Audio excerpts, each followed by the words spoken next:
we always talk of love in relationship to others. We always talk of love in relationship to how it makes us feel. But I was trying to understand a little bit more about this power of love in relation to ourselves. How do we love ourselves? How do we get to truly appreciate that we are love?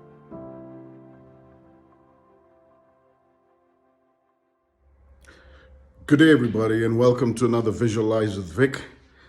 Don't forget to subscribe, and thank you for those who've been listening in, giving me feedback, and don't forget to press on the notification button so you get informed when we are uploading a new video. Listen, I've been in this construct of trying to understand this power called love. I think we have all different constructs of what love is, but one of the things that I've been thinking about is that we always talk of love in relationship to others. We always talk of love in relationship to how it makes us feel. But I was trying to understand a little bit more about this power of love in relation to ourselves. How do we love ourselves? How do we get to truly appreciate that we are love? And as a consequence of being love, then loving becomes easier, either to see it in others and to receive it from others. Because I do believe that the starting point is how we feel about ourselves and how this construct, how we build this construct of love within ourselves. So there were several things I was thinking about in terms of, as you know, my conversations with God, really around what is love. And I know that from a biblical point of view, if you go to Corinthians 13, it'll give you the verbs and the descriptors of what love is. And we practice that in more ways than one. But I also wanted to know, what is love within me? What is love how do I exhibit the best version of who I am by loving who I am? So what are the things I need to do? So this conversation went on to start having a realization around the power of love. Because I think love is the force that is the consequence of several things that you do. One of the most powerful first elements, I think, of what you do in order to exhibit love is gratitude. Gratitude is an amazing thing because, again, it's about what you do to you. It's about what you do with yourself. And being grateful is really is the ability to take in what you have and start giving thanks to what you have. And it's about you, not necessarily giving thanks about what others have given you or what others are doing for you. It really is about what it is that you've gone through your journey of life and experiences and given thanks. And the power of gratitude is that it has a byproduct. And that byproduct is something that's significant because gratitude gives you joy. Gratitude gives you joy. And joyous people who are grateful exhibit love.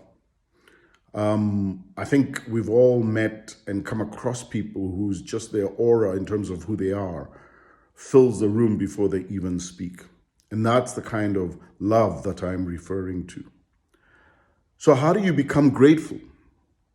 So that's the next thing, right? So if gratitude is really a powerful force that helps you exhibit love, how do you become grateful?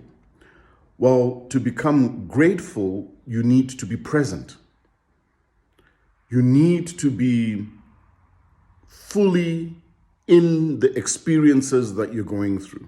When you're fully in the experiences that you're going through, you begin to realize the gratitude and the joyous parts of those experiences.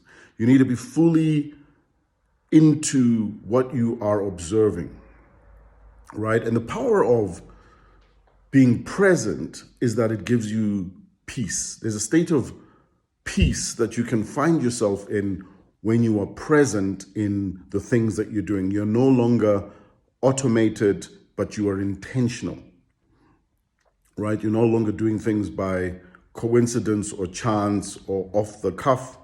There's an intentionality behind how it is that you are behaving and how it is that you're speaking, how it is that you are listening, etc., etc. That's the being present element. And as I said, the byproduct of that is the ability to have peace. So how do you become present? Well, here's the interesting thing. The way to become present is to be still. And stillness, I mean it in a physical form.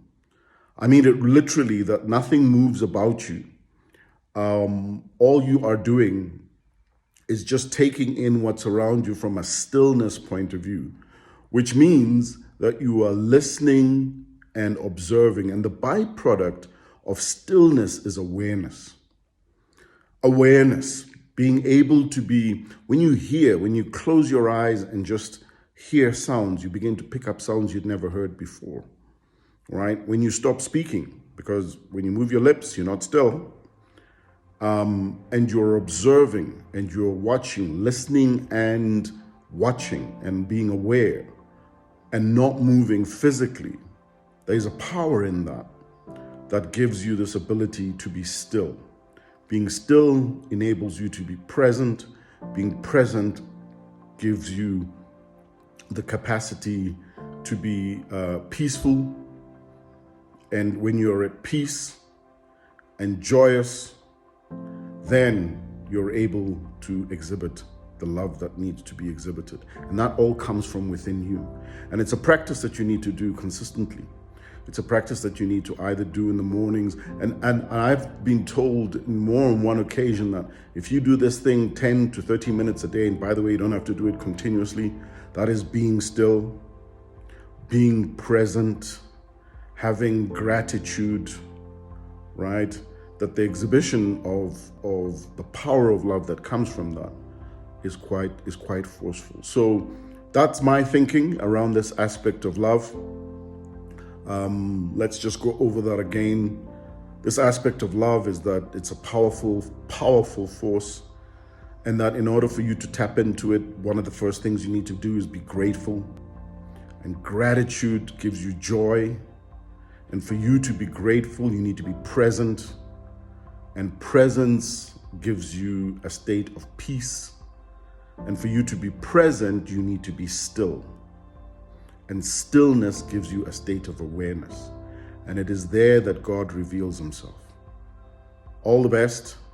Thanks for chatting, and thanks for actually connecting with me. Let's have a few more of these. Take care.